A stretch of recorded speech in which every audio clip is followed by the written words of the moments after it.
ஓம் சத்குரு சாய்நாதாய நமோ நமக. எனது முதன்மை பேராசான் மதிப்பிற்கினிய ஆதித்ய குருஜி ஐயா அவர்களுக்கு குரு வணக்கம். உலகம் முழுக்க பரவி இருக்கின்ற தமிழ் உறவுகள் அனைவருக்கும் மதுரை ஜோதிடர் சாய் செல்வத்தின் இனிய வணக்கங்கள். வாழ்க பல்லாண்டு. இன்னைக்கு நம்ம பார்க்க போற பதிவு திருமணம் எப்போது. கிரக பாவக சுபத்துவ பாவத்துவம் இதுலதான் ஜோதிடமே இருக்குது. நட்சத்திர சாரத்துல எந்த பலனும் இல்லை.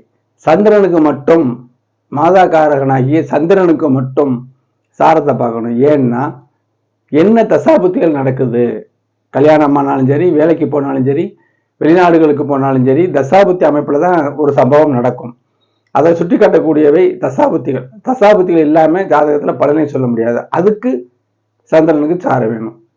இதை தெளிவுபடுத்துறேன். இப்ப அசுபதி நட்சத்திரத்துல ஒருத்தர் பிறந்திருந்தாருன்னா கேது தசையில பிறந்திருக்காருன்னு அர்த்தம். பரணியில பிறந்திருந்தாருன்னா சுக்கிர தசையில பிறந்திருக்காருன்னு அர்த்தம்.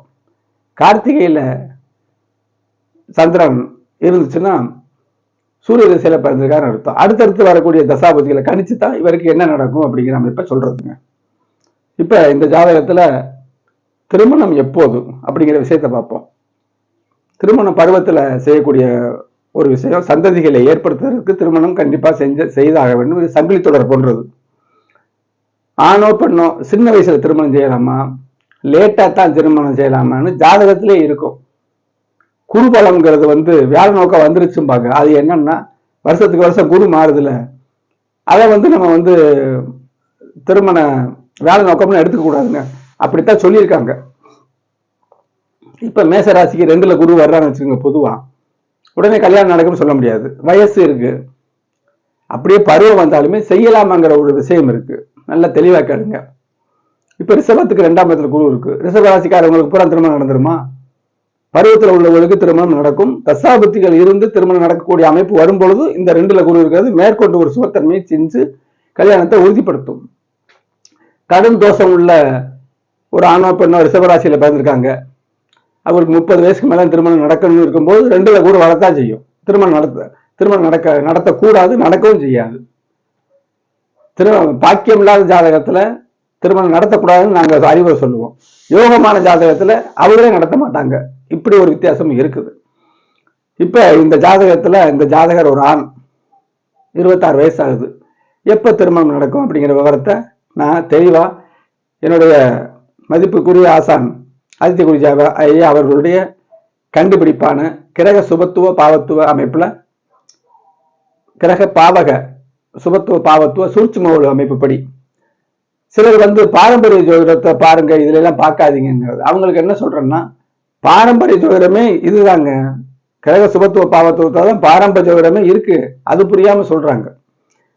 இப்ப இந்த வீடியோவை பார்க்கறதுக்கு முன்னாடி எனது அஸ்ட்ரோ சாய் செல்வம் அப்படிங்கிற யூடியூப் சேனல்ல சப்ஸ்கிரைப் பண்ணுங்க, லைக் பண்ணுங்க, ஷேர் பண்ணுங்க. சப்ஸ்கிரைப் பண்ணீங்கன்னா அடுத்தடுத்து நீங்க நான் போடக்கூடிய நுணுக்கமான வீடியோக்களை பார்க்கலாம். என்னுடைய சேனல்ல 1000க்கும் மேற்பட்ட பயனுள்ள வீடியோக்கள் இருக்குது.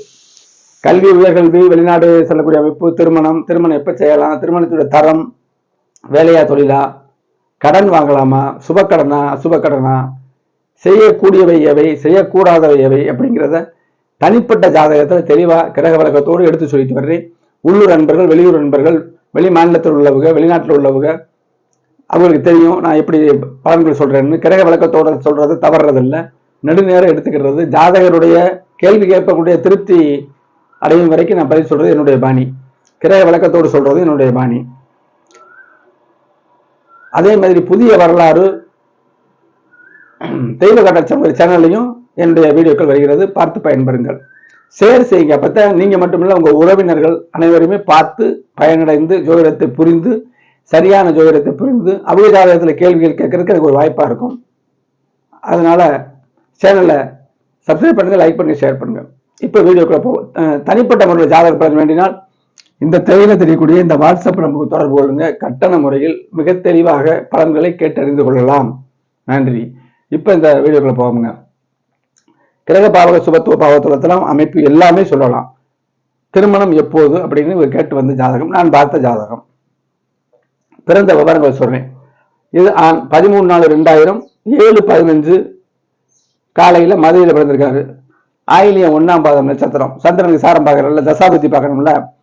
புதன் தசையில 13 வருஷம் 9 மாதம் 17 நாட்கள் இருக்க பிறந்திருக்காரு. வளர்பிறை தசமி, சந்திரன் ஒளியா இருக்கணும்ல, மாதாவுக்கு மனசுக்கு பார்க்கறதுக்கு சந்திரன் பார்க்கணும். இப்ப ஜாதகம் வந்த உடனேயே ஜாதகத்து மேல நம்பிக்கை இல்லாதவர்களும் அறவர நம்பிக்கையாளரும் வருவாங்க. ஜாதகம் தான் முக்கியம் வருவாங்க. கல்யாணம், வீடு வீடு கட்டுறது இந்த மாதிரி அமைப்புக்கு கேட்டு வர்றவங்க இருக்காங்க. இப்படி 3 பிரிவா இருப்பாங்க. நம்ம சொல்ற அமைப்புல அப்போலாம் பார்த்து துருவ கணிதம் எழுதி வச்சிருப்பாங்க. அண்ணன் எத்தனை பேரு, தாய்மாமன் எத்தனை பேர், இப்பெல்லாம் குறிச்சிருப்பாங்க. அதுல எல்லாம் நான் போறதில்லை. பார்த்த உடனே சொல்ற சில விஷயங்கள்லாம் இருக்குது. பார்த்த உடனே புதன் திசையில பிறந்திருக்காரு, 13 வருஷம் 9 மாதம் 17 நாட்கள். மேச லக்னத்துக்கு புதன் எங்கே இருந்தாலும் கெடுதலை செய்யும். திருப்தி இருக்காத நிலைன்னு நான் சொன்னேன். 13 வருஷம் 9 மாதம் 17 நாள் அப்படியே இருந்தது அப்படின்னாங்க. அது அந்த அடித்தளத்தை நம்ப வச்சுட்டு அப்ப வந்து நம்ம ப்ரிடிக்ஷன் பண்ணணும். இப்போ வயசு வந்து இவருக்கு 26 ஆகுது. முதல்ல ஜாதகத்தை பார்ப்போம். இவர் வலுவானவரா முதல்ல பார்க்கணும். எந்த விஷயத்துக்கும் ஜாதகர் வலுவானவரா பார்க்கணும். இப்ப லக்கணம் மேச லக்கணம்ங்க. மேச லக்கணம் சரசரன்னு இயங்குவாங்க. செவ்வாயுடைய லக்கணம். குரு இருக்காரு, பிராப்தம். 9ஆம் அதிபதி லக்கணத்துல இருக்கு, பிராப்தம். செவ்வாய் லக்னாதிபதி இருக்காரு, ரொம்ப சந்தோஷம். குரு மங்கள யோகம் இருக்கு. லக்னாதிபதியோட 9ஆம் அதிபதி சேர்ந்திருக்காரு. இந்த ஜாதகர் செய்த பூர்வ புண்ணியத்துல செய்த சிறு தவறு, சனி இங்க வந்தது. சனி முழு பாவக்கிரகம். இது ஜோதிடருக்கு புரியல. பொதுமக்களுக்கு நம்ம சொல்ல வேண்டியது கடமை.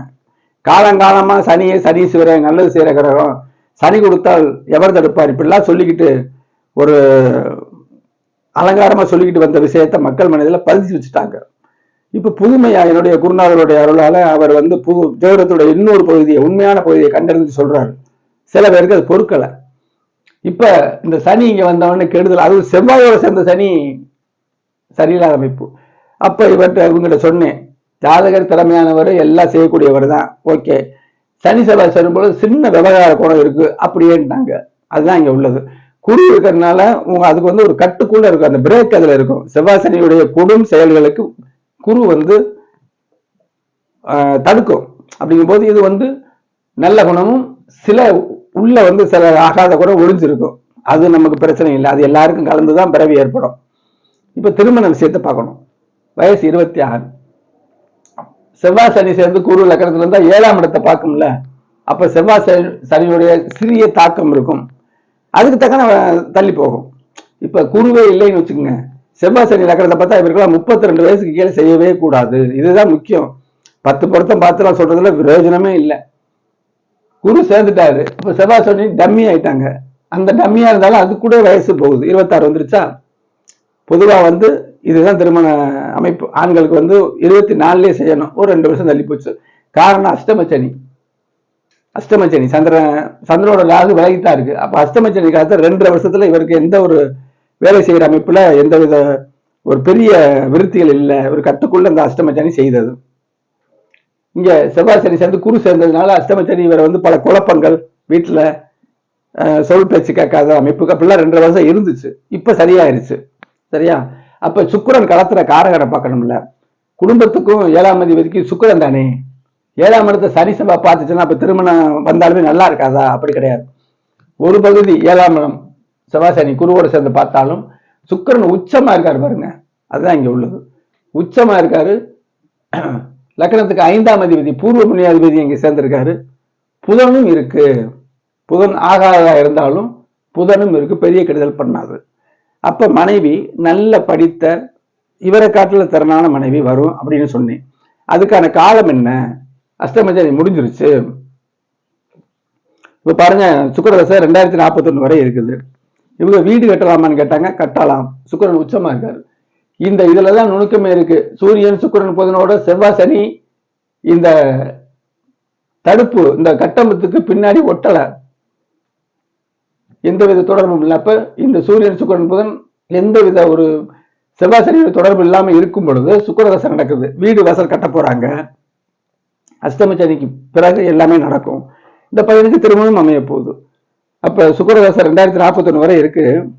சுக்கிரன்ல சந்திர புத்தி 1/6/2025 வரை. சந்திர புத்தி வரும்பொழுது, அஷ்டமச்சனி வரும்போது சந்திர புத்தியோ சனி புத்தியோ வரக்கூடாதுன்னு சொல்றேன். அப்ப அது வரைக்கும் சந்திர புத்தி முடிஞ்சு வச்சு. சுக்கிரன்ல சந்திர புத்தி வந்து 1/6/2025க்கு பிறகு வருது. சரியா. 1/6/2025க்கு பிறகு வருது. சந்திரன் வந்து தனிச்சுதான் இருக்கார், ராகு கிட்ட வரல. அப்ப 4ஆம் அதிபதி அமைப்புலையும் திருமணம் நடக்கும் அப்படிங்கிற அமைப்பும் பாக்குறேன். அதே மாதிரி ராசிக்கு 2ஆம் இடத்தையும் குரு பார்க்கிறாரு. ராசிக்கு 2ஆம் இடத்தையும் குரு பார்க்கிறாரு. லக்னத்துக்கு 7ஆம் இடத்தை குரு பார்க்கிறாரு. லக்னத்துக்கு 9ஆம் இடத்தை குரு பார்க்கிறாரு. அப்ப ராசிக்கு 4ஆம் இடமும் ஆகுது, ராசிக்கு 6ஆம் இடமும் ஆகுது. வேலையில எல்லாம் அவர் ரொம்ப கெட்டிக்காரர். பெற்றோரே சொன்னார், ஓய்வின்றி நல்லபடியா உழைக்கக்கூடியவர் ஜாதகம்.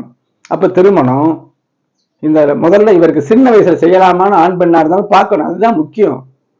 செய்யக்கூடாதுங்கிறத கிரகங்களை காட்டும், பாவக்கிரகங்கள் எப்ப செய்யலாம்ங்கிறதையும் காட்டும். ஆக இந்த ஜாதகத்தோட அமைப்புப்படி 26 வயசுக்கு மேல சுக்கிரதசை சந்திர புத்தி அமைப்புல அஷ்டமச்சனி நீங்கினதுனால கண்டிப்பாக கிடைக்கும்னு சொல்லிவிட்டேங்க. உங்க ஜாதகத்துல வயசுக்கு ஏற்றபடி உங்களுக்கு, உங்க பையன்களுக்கு, உங்க பேர குழந்தைகளுக்கு திருமணம் எப்போது செய்யலாம், எப்படி இருக்கு திருமண வாழ்வு அப்படிங்கிற அமைப்பை தெரிந்து கொள்ள வேண்டும் என்றால் திரையதிரிய வாட்ஸ்அப் நம்பருக்கு தொடர்பு கொள்ளுங்க. தெளிவாகவே கிரக விளக்கத்தோடு, இப்ப கிரக விளக்கத்தோடு தான் சொன்னேன். திருமணம் எப்ப நடந்தா நானே மனசுக்குள்ள கணக்க போட்டு நானே அந்த ஜாதகத்துடைய தரத்தை தெரிஞ்சுக்கிட்டு எதுவுமே பேசாம இப்ப நீங்க திருமணம் செய்யுங்க அப்படின்னு சொல்லிவிடலாம், நடக்கவும் செய்யும். ஆனா அது முறை இல்லை. ஜோதிடம் உண்மையானது அப்படிங்கிறத புரிய வைக்கணும். ஒரே கல்ல 2 மங்கா மாதிரி ஜோதிடத்தை அவங்களுக்கு புரிய வைக்கணும். ஜோதிடத்தை அறகுறையா நம்பிக்கை இருக்கிறவங்களுக்கு முழுசா நம்ப வைக்கணும். ஜோதிடமே பொய்ங்கிறவங்களையும் நம்ப வைக்கணும். அதுக்கு மேல பலனை சொல்லணும். இதுதான் ஒரு உருப்படியான ஜோதிடர் செய்யக்கூடிய விஷயம். இதை என்னுடைய குருநாதர் ஆதித்ய குருஜி ஐயா அவர்கள் தெளிவாக எனக்கு கொடுத்திருக்காங்க. 2 விருதுகளும் கொடுத்திருக்காங்க. அடுத்த வீடியோவில், அடுத்த பயனுள்ள வீடியோவில் சந்திப்போம். நன்றி, வணக்கம்.